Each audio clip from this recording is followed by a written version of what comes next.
welcome back to Sextras, where we talk about sex and all the extras. I'm Honey, and my fun fact is when I was younger, I made a book of all the Harry Potter spells and like alphabetized it and like wrote what everything, like every spell was and what it was used for, because I was such a loser. Why did you do it though? What did you think you were gonna do with the spells? Was it so you could use them for later? Yeah, I thought I was gonna get into Hogwarts. What do you mean? Like I actually thought I was. Like I was like learning for when I went to Hogwarts. Hello, I'm Maria, and one of my favorite things is like people's personal smells. You know, when you walk into someone's house and it just smells like them, but they can't smell it. That's like, I just love that as a concept, and I love people's smells As a concept. yeah. Okay, well, this week we have a very exciting guest with us. She is our first American guest. Oh my god. My good friend that I met when I went to Santa Cruz. In case you guys didn't know, I went on a study abroad to Santa Cruz. I like never mention it. And she's going to talk to us today about the upcoming election in America and how that's especially going to have an impact on women and people of colour and anyone who's a minority, basically, from her experience. She's one of the most knowledgeable people on US politics that I personally know. So please welcome Alex. Hello, I'm Alex Turner. I'm from America, specifically California, and I was born and raised in LA. But I did get the chance and the great opportunity to meet Honey in Santa Cruz, where we went to college, or university, as you guys might say. A fun fact about me is that I've broken 8 bones / fractured 8 bones in my life. I'm a little bit clumsy, but I'm doing well right now. Good. Also, I forgot to say that Alex is one of the good Americans. Yes, I am one of the good ones. So, to start the episode, we asked you guys, well, we've been playing a little game of Stereotypes recently with our guests, and in ode to Alex being our first American guest, we asked you guys to send us some stereotypes you have of American people, and they're quite savage, to be honest. Yeah, I can't say there are many positive ones. But we will read them out anyway. And Alex, you can tell us your thoughts on what you think about these. So we had a lot of fat and stupid. Is this true, Alex? What do you think? Well, I would say that I'm pretty proud of my state. I don't think that my state has many of these types of Americans, but I can testify that other parts of America might fit that demographic. Yeah, you were saying how in California people kind of look down on the rest of America. Yeah, I think it's how Europeans look down on us, you know, and then like within like all of America, we look down at, like, you know, Trump or those that are from different places outside the big city. Yeah, for sure. I feel like people in Europe don't necessarily hate California. Like, I feel like California and New York are the two acceptable places or whatever. Most definitely.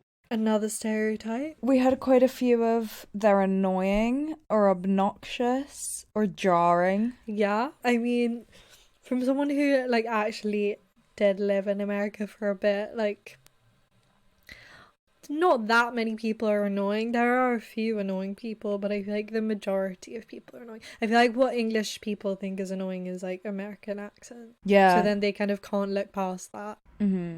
I feel like it's just the American accent in the midst of English accents sounds really like jarring sometimes to English people, I feel. Yeah, but when I was there, I was like the only English person, and I was really conscious. I was like, oh my god, like, is my accent annoying to them?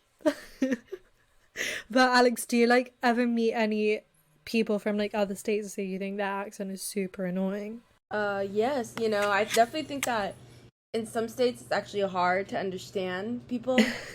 I know there's some heavy, southern accents, for instance, and I wouldn't want to try to imitate it because I don't think I would properly, exemplify how it is, but it can be hard to discern certain words. Mm-hmm. And going back to what you were saying about how you were self-conscious about your accent, it's really funny how Americans basically revere British people and get so excited, like, is that an accent? And that's an accent. Oh, you're British, But yeah, you guys don't like our accents too much. Yeah. Someone said they're cowboy dick riders. I don't really know what this means, to be honest. Yeah, I don't know. All Americans love riding cowboy dick. To be fair, one of my roommates did love cowboys, so... Oh. What does it mean? Are there actually like modern day cowboys? Do they exist? I mean, actually, yeah. Really? In certain parts of America, they have a culture of their own. They, have gatherings, and there's stores dedicated to cowboy wear. Like, you'll see stores filled with like cowboy hats and cowboy boots and all that type of stuff. Yeah, I have cowboy boots that I bought in Santa Cruz, and Maria hates them so much. She always chats shit about them. Because I don't like them as like normal people fashion. Not that cowboy people are not normal. They're just abnormal. Never mind. Okay, other stereotypes. We had a lot of fake, hyper and over enthusiastic, that kind of thing. I feel like you just have to know the right people. Wait, Alex, do you think that American people are really over enthusiastic? I think we have the extremes. I think we have people that are very excited and happy about life, and everything's amazing, and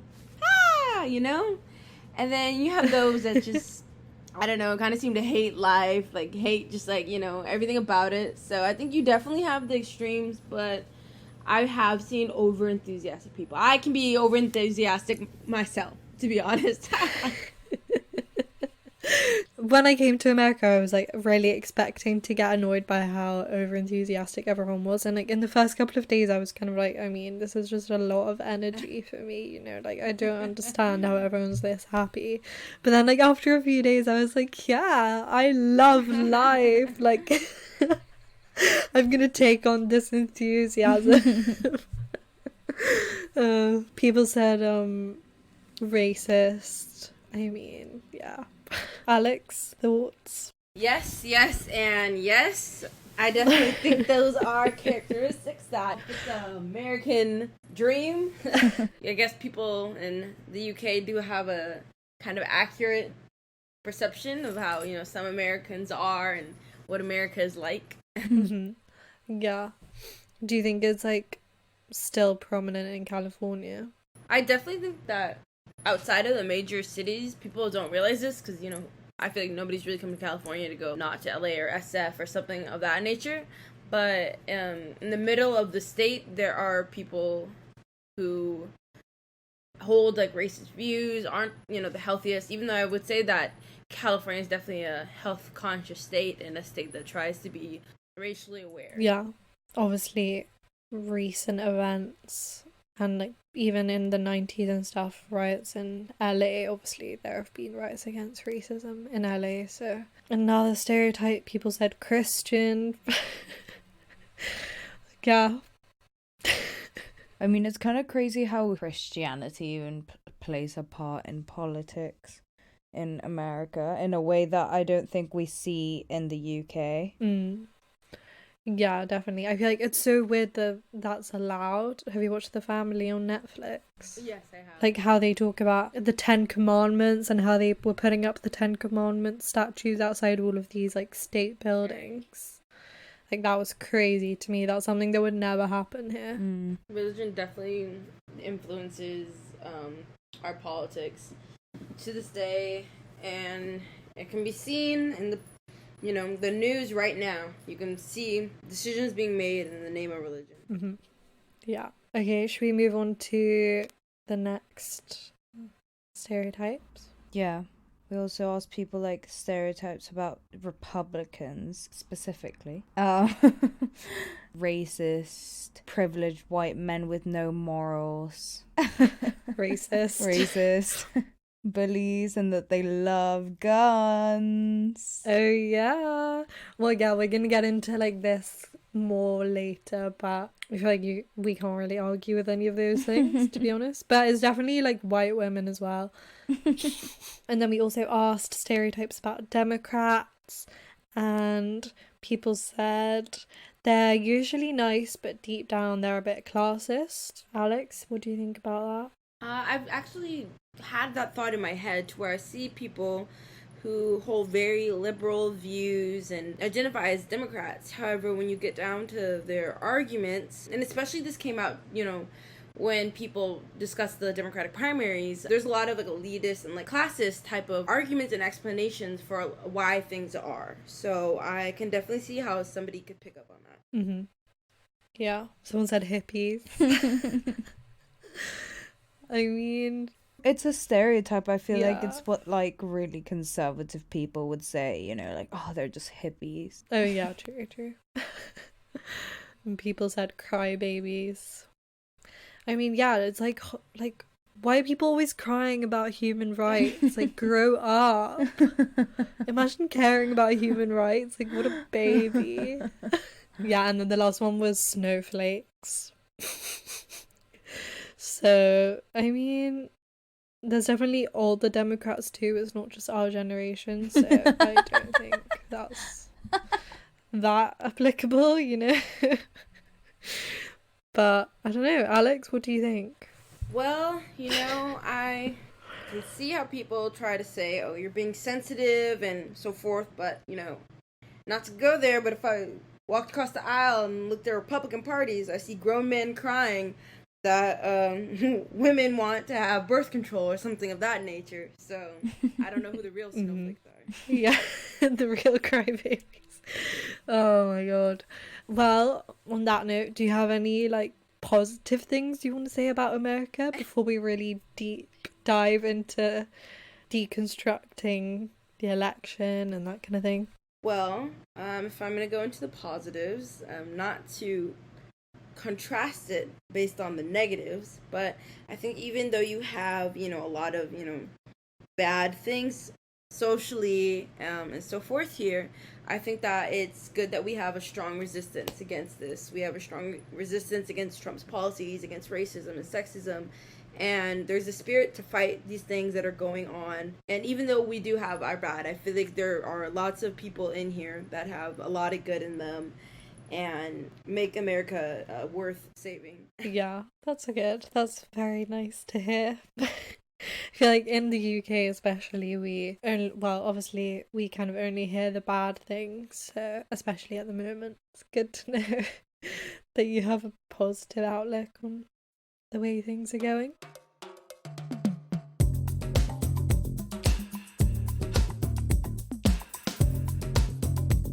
Okay, so Alex, before we start talking more about the election, I kind of wanted to say, just because I know a lot of our listeners are outside of America. We do have some listeners in America, but for those who aren't American, could you just give kind of like a brief summary of how your general elections work and kind of the political system? Yeah. If it's easy for you to do briefly. Yeah.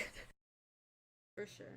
So basically, to give all of you guys a brief introduction into how the American election works, essentially, people start campaigning, I say, a year and a half before, but it really gets down to the year of. And there's two main parties, as you guys have said, that you guys know about. But there are also other parties, but just to focus on the main parties, you have the Democrats and the Republicans. And within those, the Democrats and Republicans run against each other to find out who's going to be the nominee. So you'll hear about the Democratic primaries and the Republican primaries, and you'll have a set of candidates running to be the each and or nominee. and each party chooses their nominee in a separate way. I can speak for the Democrats that we have our own set of debates, and we have primaries going in different states, and then whoever ends up getting the most votes ends up becoming our nominee, and so goes for the Republicans. Once candidate is chosen for each respective party, then that's where leading up to the general election. As you guys well know, the Democratic nominee for this year is Joe Biden, and the Republican nominee is Donald Trump. So essentially how it works is, instead of doing it by a popular vote, which, this is a whole different conversation, but a lot of people, including myself, have a problem with, we do it by an electoral system, which essentially means that our country as a whole is divided into districts, and electors are chosen to cast votes based on the number of districts that have been within the state. So for instance, like California has the most, and we have a certain amount of electoral votes, and the number of electoral votes is kind of supposed to match the amount of popular votes. But it doesn't always go that way. In the case of 2000, when Bush got voted over Al Gore and Trump got voted over Hillary. Mm-hmm. And essentially, once you tally it up, all the electoral votes that each candidate gets, whoever got the majority ends up winning. Cool. So can you also just briefly give a rundown of the difference between the House of Representatives and the House of Senate, please? Yeah. So basically in America, each state gets 2 senators, regardless of their population, and senators have a 6-year term. Usually senators are supposed to be more qualified. You need to be older to be a senator. And senators have more power, not more power, but they have power over certain things that the House of Representatives doesn't, and their House of Representatives has power over things that the Senate doesn't.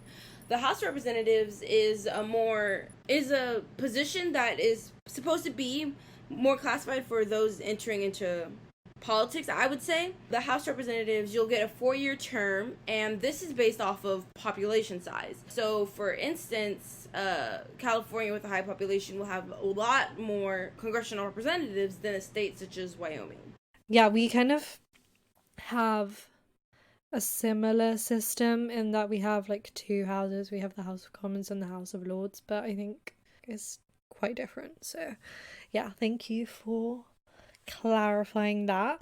Yes, thank you. So in terms of our podcast, obviously we are a sex and relationships podcast, but we also want to talk more about the political side of things and how politics can really impact your day-to-day life. So we really want to talk about this election. It's obviously very important, whether Donald Trump gets re-elected or whether we have Joe Biden being elected.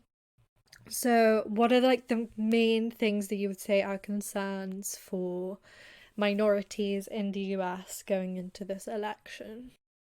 Well, honestly, right off the bat, the first things that come to mind are climate change. Even though this affects everyone, minorities are far more likely to live within areas that are polluted, have poor water, and a lot of other variety of environmental issues. So the effects of climate change are going to disproportionately affect those in low-income neighborhoods and areas which are correlated with being, a minority member. Mm-hmm.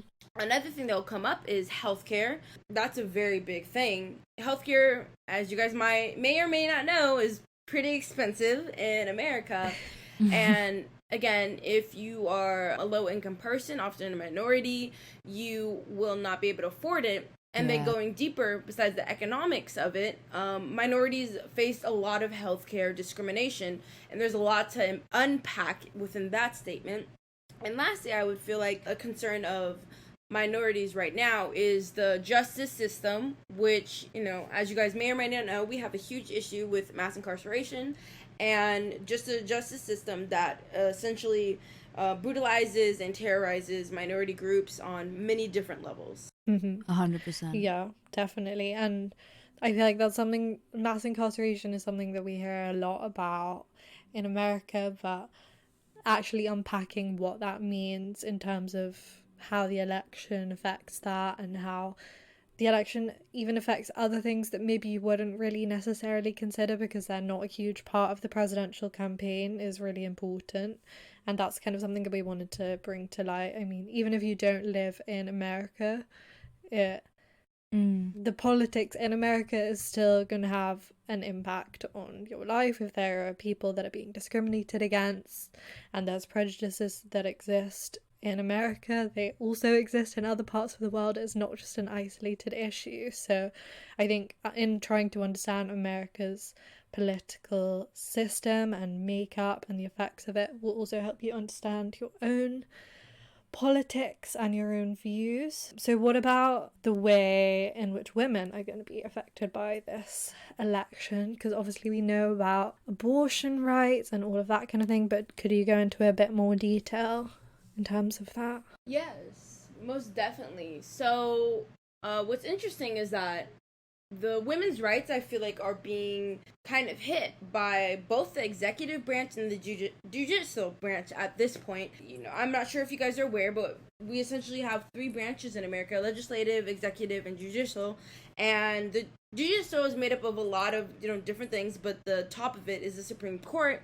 And we now have a candidate who's openly, or a nominee, Amy Coney Barrett, if you guys have heard about this, who is openly for reversing Roe v. Wade, the doctrine that essentially legalized abortion in America. And then you obviously have Donald Trump, who is a very loud and active speaker against women's rights for abortion and other reproductive needs that women need. Which is just absolutely ridiculous. Yeah. So what does the re-election of Donald Trump mean in terms of reproductive and health rights for women in the next 4 years? Like, what does it look like now, and what are the problems with the healthcare system now, even under his first term, and what could be posed more of a threat in the coming years, potentially? So even now, regardless, so contrary to what people say, women do not have the same reproductive and medical rights as men do. Right now, women, their reproductive health, such as, abortions being attacked, their right to get birth control, their right to control their medical decisions about their medical organs, their right to take control over, childbirth, all these things are not as they should be. And I could go into the details about how women's rights to access these things are adversely affected, especially women of color. And then looking forward into the next 4 years, I think we have to be even more concerned about what new rights are going to be taken away from us, what things, how we're going to be restricted more so. And abortion is the first thing that comes to people's mind, but this is a very deep-rooted issue and multifaceted, and you can identify a lot of issues that are being attacked. How does that affect you personally? Has that affected you in any way in your personal life that you can see it?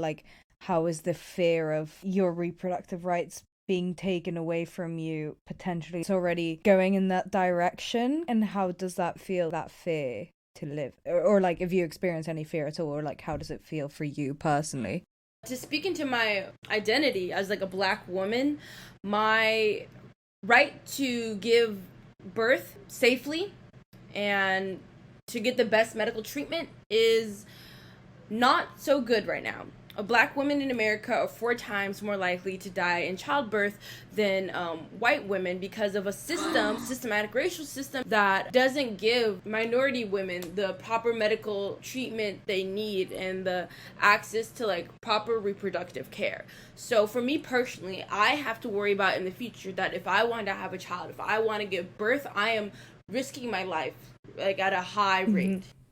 Yeah, and you said how Black women, is it just Black women or is it brown and Indigenous women as well?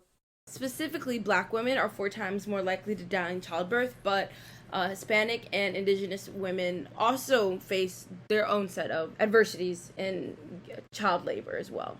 Have you or anyone do you know personally had any negative experiences so far in terms of healthcare, not just reproductive rights, but in terms of the way you're treated in healthcare? I mean, I know for women, it's a problem regardless of what country you live in, that women are not taken as seriously in terms of being in pain and having health issues and reporting it to health officials. I don't know what the word is, but do you have any experience with that? You know, I'm going to first say something besides personal experience. I'm glad you bring up about, pain, because that's very interesting.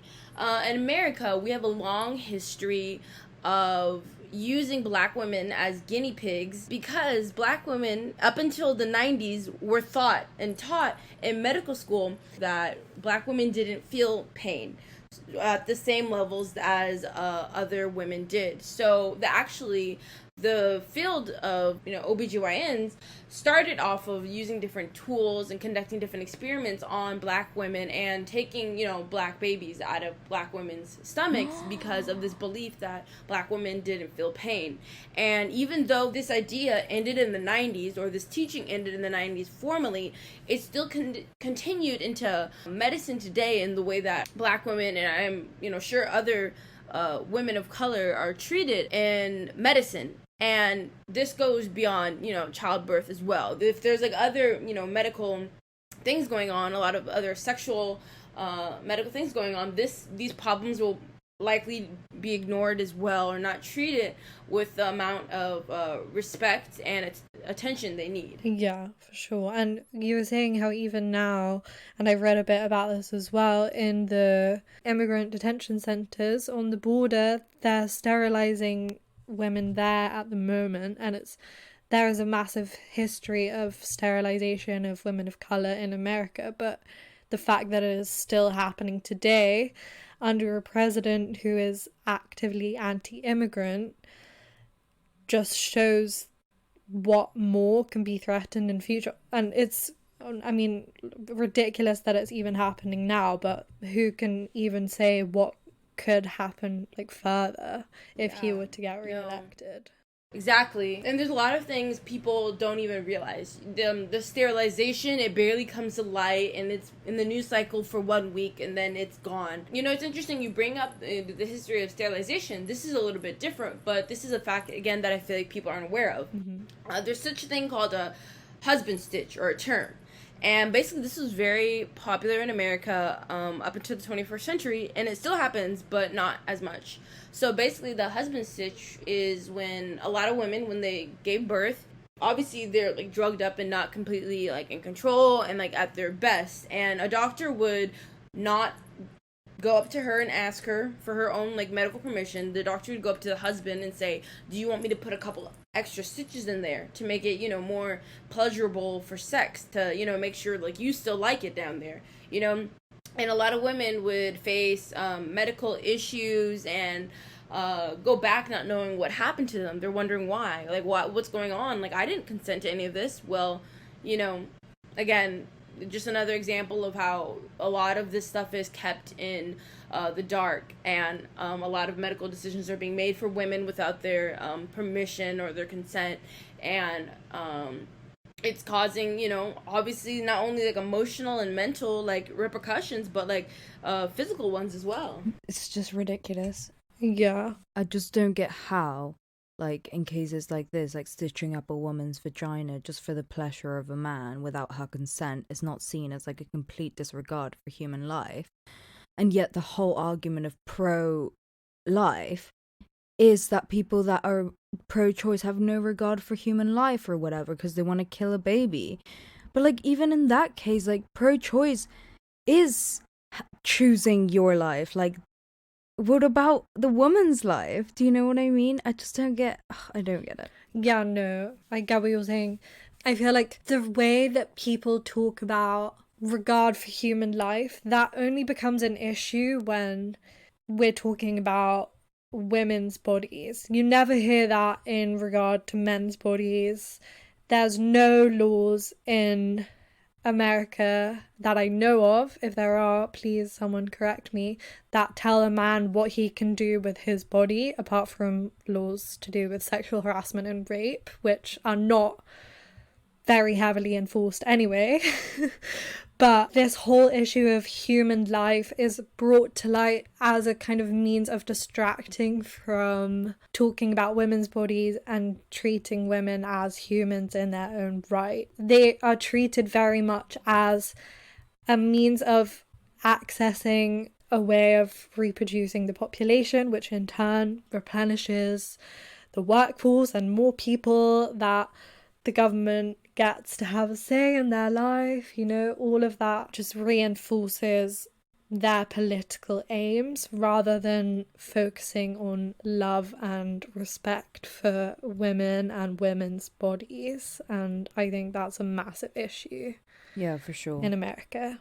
And I think that's why a lot of Europeans and a lot of English people have a problem with America. And I'm not saying it's not a problem here by any means, but the level to which American politicians are so unashamed of spouting that they're in support of something that doesn't benefit women is ridiculous. Yeah, in my opinion. 100%.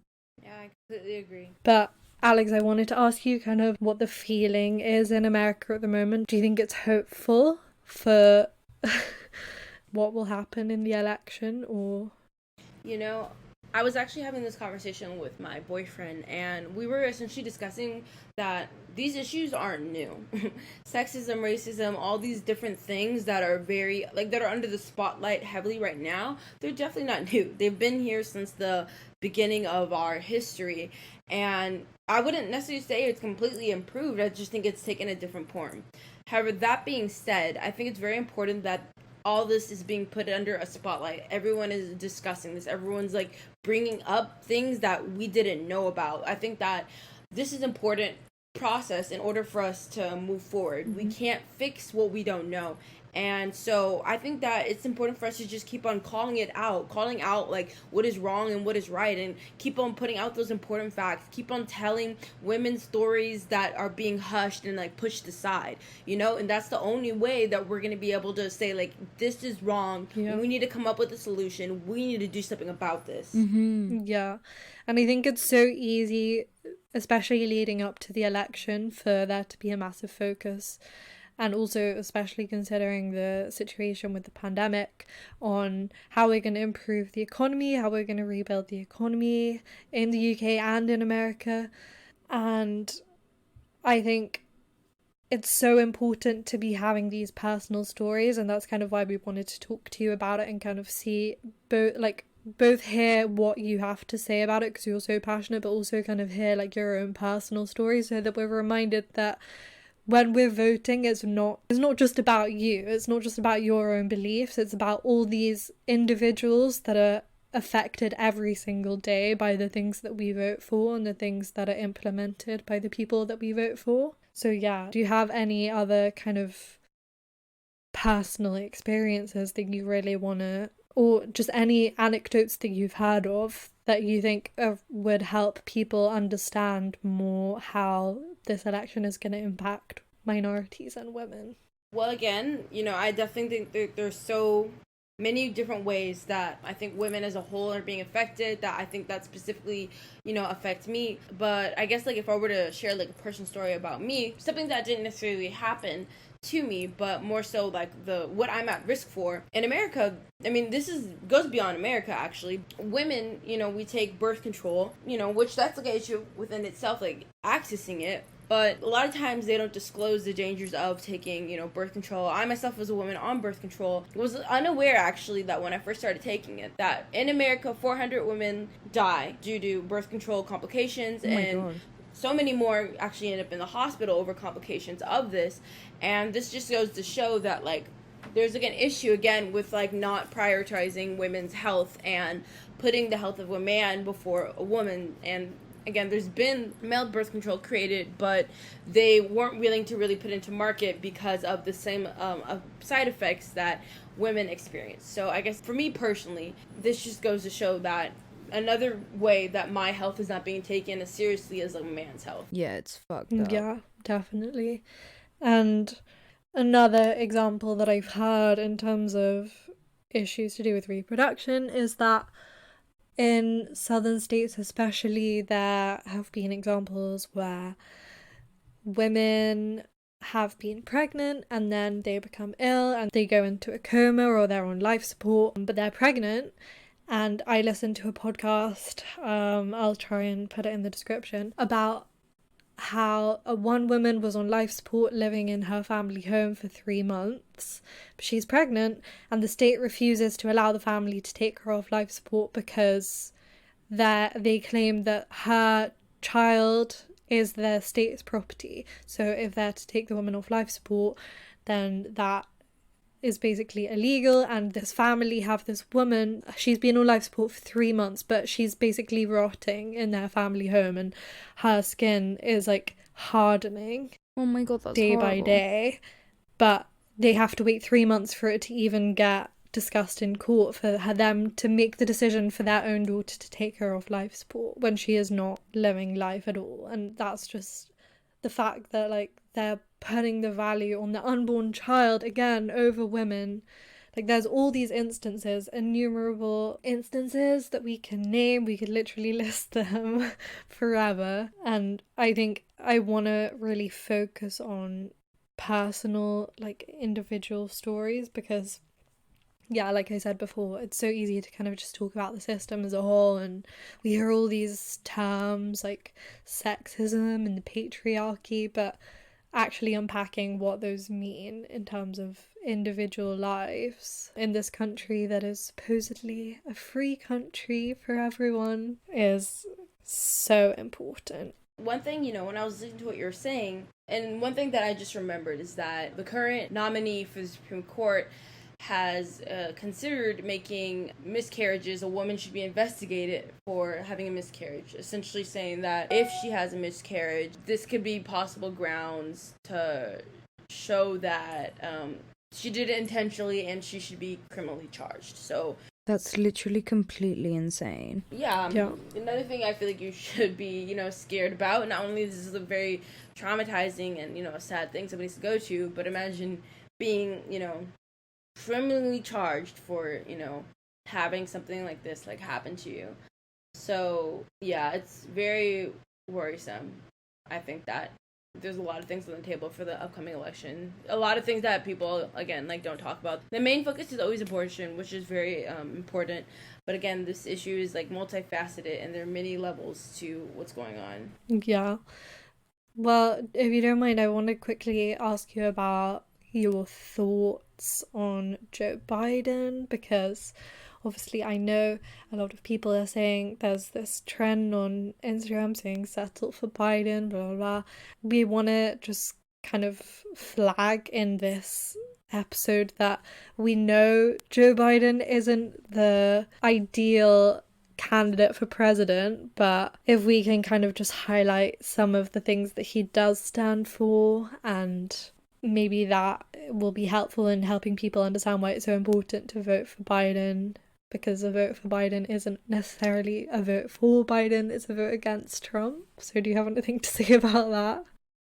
Yes, I definitely think that based on what we've just been talking about, the first, most important thing is Biden does not have any intentions of reversing Roe v. Wade, the doctrine that allowed abortion to become legal. He plans to maintain and build up of the Affordable Care Act, which will still give women access to birth control, women affordable options or semi-affordable options to give childbirth. And he does have intentions of supporting women's rights and promoting equal reproductive health as much as the Democratic Party as right now stands for. And if you compare that to what Trump is talking about in his campaigns, you can kind of see the clear reason why we are choosing to highlight Biden as a preferred candidate in this podcast, because clearly we want to promote voices or promote people who are going to actually benefit the lives of women and minorities, and that is kind of our goal ultimately, and to just educate everyone on why it's important to do that and why it's important to listen to these discussions, regardless of whether you think politics impact your day-to-day life. Well, going, as to answer the first part with Trump ran his campaign on attacking women, saying that women's rights aren't important or aren't needed, or we already have enough rights as it is. Trump fully intends to attack Roe v. Wade. He plans to take away women's rights to make other medical decisions for themselves. So Trump gets off and benefits off of attacking women's rights in any way he can. So a vote for Trump is actually a vote for taking away women's rights and endangering their health. I mean, essentially, I just want to emphasize, it's just about getting Trump out. Like, Biden isn't 100% like angels and rainbows and unicorns and everything we could ever wish for, but like, it's about getting Trump the fuck out, because the implications of like what Trump actually wants to do is really scary. So don't be like, oh yeah, but like I don't want to vote because like, oh, I don't even like Biden, you know what I mean? Who cares? Who the fuck cares? It's a vote for Trump. Yeah. Right. Yeah, like I don't think anyone would have said a year or two ago, oh, we want Biden to be the next president. Like, he is our ideal presidential candidate for the Democrats in 2020. I really don't think anyone would have said that, but that is the situation that we are in. So doing what we can with that and doing what we can to get Trump out, as we have been saying this whole time, is the key thing going into this election. Alex, do you have anything to say about how to vote, or just any kind of advice for accessing voting in the coming weeks? Yeah. I mean, I know there's only like 4 weeks. Right, it's coming up very soon. Yeah, thing is that obviously with COVID, it's made voting more difficult and more complicated than it typically is, but nonetheless, it's vital and very important that it happens. So that's a different story, a different conversation, but in America, our voting rights are literally being attacked. You can see videos and pictures of mailboxes being hauled off because the Donald has said that he wants to shut down the U.S. postal system, which now more than ever is important to people who can't go out in person and cast their ballot. So as far as like what my advice for voting is that, if you haven't already done so, I would definitely check to see if you still have like enough time to safely get in your ballot in there, see what options you have in order to like really see if like you can't go in person.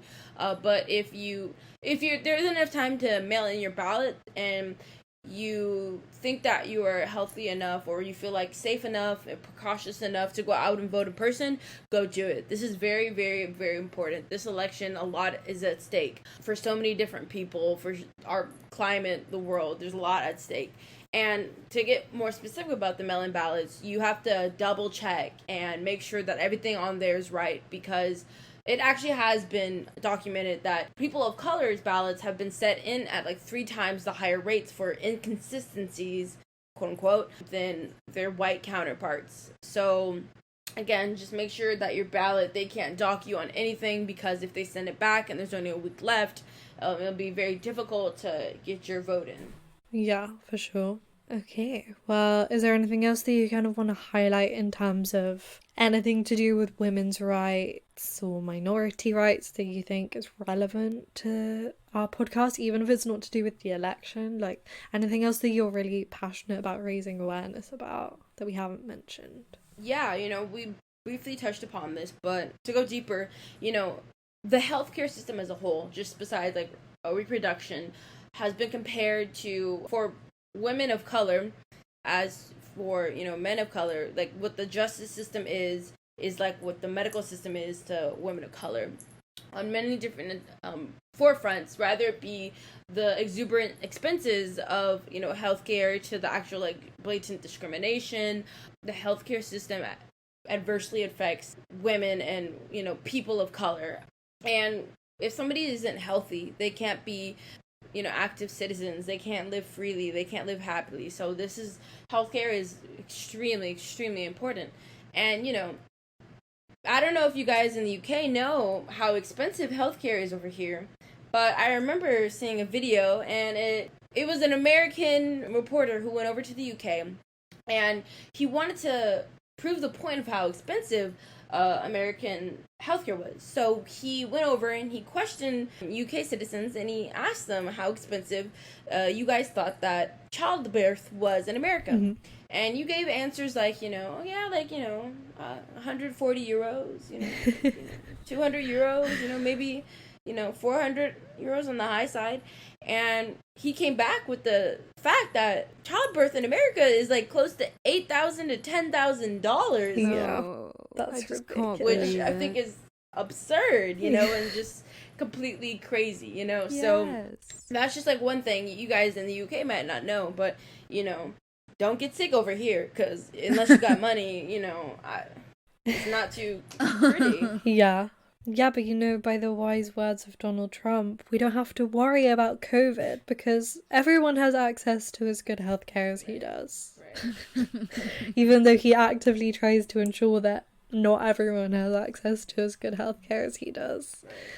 But yeah, when we were talking earlier, Alex told us how she saw that video and she thought it was so funny that people in the UK didn't know that, and she was like, yeah, $8,000 for childbirth, and we were like, what? That's ridiculous. We didn't know that. Like, it's just so many little things like that I feel like are just not highlighted.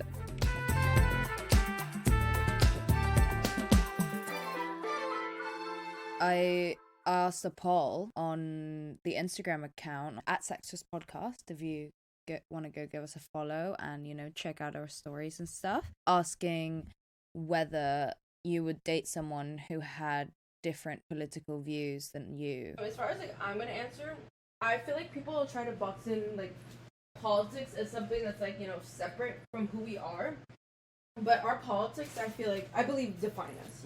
If it shouldn't be political, but politics is human rights. Politics is my right to be free, my right to access healthcare. Politics isn't just something that's an opinion or something that you think on the side. It's how you view the world and view the people around you. So I don't think I could be with somebody who doesn't think that I deserve the same level of rights as them, or who views other people less than them, because your political views, I think, testify to your character, in my honest opinion. Yeah. Mhm. Yeah. Have you ever dated someone who has really different political views to you? Definitely not extremely different. I feel like everyone, of course, there's difference of opinion within the small things, but I think on overall larger scale, if one person thinks, oh yeah, I believe in gay rights, and the other person is talking about electrocuting, gay people, I think there's a little bit of an issue there, Yeah, for sure. Oh yeah. What do you think, hon? I agree with Alex completely in terms of, I do think that your political views are integral to who you are and your beliefs. Mm-hmm. Would I date someone with different political views to me? I have dated people with different political views to me. I am dating someone now who has, we do disagree on some things, but I think overall we are compatible, aside from one thing, which I think is a cultural difference. But even that I struggle with, unless it was something that I couldn't look past in day-to-day life. If they have minor ones, I think then I can look past that. So overall I would need them to be pro women's rights, anti-racist, and pro LGBT, all of those things. If they have anything that's incompatible with those fundamental things, then I wouldn't be able to date them. But outside of that, maybe. What about you, Maria? I agree with what you guys have said, but I just don't think I could. I don't think I could really date someone that was so different to me. I could be friends with someone that had different political views than me. I just don't think I could date someone that did, because I don't know, I think it is a little bit too much of who you are. I do agree with the sense of opposites attract in some senses, but if it's just really the fundamental values that you hold in yourself and you live your life by, I just think it's a bit much. Yeah, like if you're dating someone who's gonna turn around if you get pregnant and be like, no, you can't get an abortion because I don't believe in that, then like, why are you dating them? You know, that's your body. Yeah, no, exactly. I do think it depends what you are, like, disagreeing on. If it's in a general sense, then no, I don't think I could date someone that had different views than me. Yeah. Okay, well, to finish the episode then, has anyone seen anything on the internet this week that they really want to discuss? Honestly, my friend, said this, and this statement really resonated with me. Every day in the Trump administration, there's a new scandal. So, we've been very desensitized to like what comes out. Oh, Trump is advertising Gonza beans on his Twitter account, which is completely illegal. Just a typical day. So there's nothing, I guess, too surprising. Obviously there's a lot going on, but nothing, I guess, too surprising caught my eye. Just to poke some fun, watching the presidential debate, quote unquote. That was, a comedy show, which I hope everyone can watch. Get your nice, prime time, like laugh. So, that's one thing I would want to make light of. Yeah, watch the presidential debate, have a good laugh, but also like just reaffirm your values and like reaffirm the fact that you're gonna vote for Biden in this election. Yes, and if you live in America or you have any American friends or anything, tell them to go vote. Yes, please. And get everyone to register to vote, go vote. Anyone that you know that can vote in the US, tell them, hassle them. Yeah, we're not endorsing people saying that they're not going to vote because they don't like Biden or because they just can't be bothered. No, that's not what we're going for. And also, I kind of just wanted to end by saying, although this episode has been kind of focused around American politics and we've had a lot of insight from Alex, you might not think this is relevant to you because you don't live in America, if you don't live in America, but these are things that exist everywhere. It's not just something that's isolated to that one continent and it somehow miraculously doesn't spread across the ocean. Like, no. These ideas are everywhere, and it's easy to think that they're not everywhere if you are surrounded by people who have similar political views to you, which most people are because they just naturally surround themselves with people that agree with them. But you really have to look at the bigger picture, and I think America is a warning for every other country at the moment in terms of complacency and not thinking that someone like Donald Trump can be elected, or not thinking that it will ever get to that level. Right. Because it clearly can, and if it can happen in America, then it can happen in the UK, it can happen anywhere. So I really just want to highlight that. Yeah, beware, beware, beware. Yeah. But yeah, thank you so much, Alex. Thank you so much, Alex. Thank you so much for having me. I'm so glad about, your podcast and the important work you're doing. And, I miss you, honey. So, come back to America, hopefully not with the current president we have. Yeah, when Trump lifts the travel ban, I'll be there. But yeah, thank you so much. And it's so nice to hear. Like, obviously, we can talk about American politics, but we don't live in America. So it's nice to hear from someone who actually lives there and actually feels the effects of it.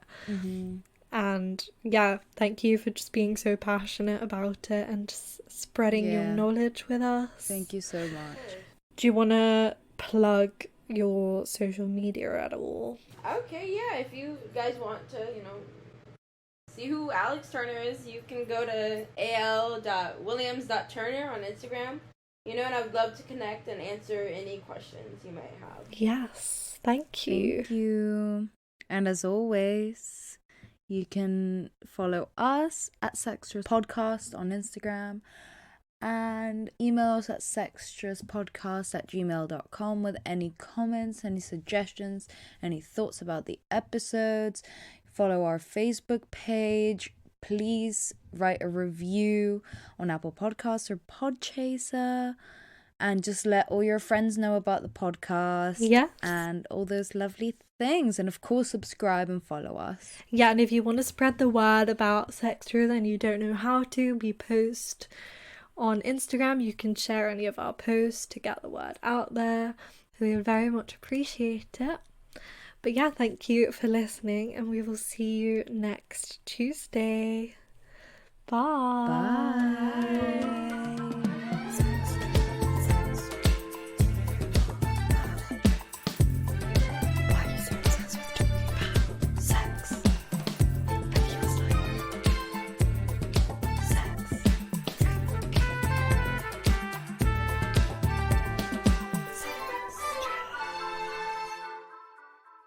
You've been listening to Sextras, presented by Honey Jane Wyatt and Maria Jose Hayodatiyi. Produced by Mabel Productions.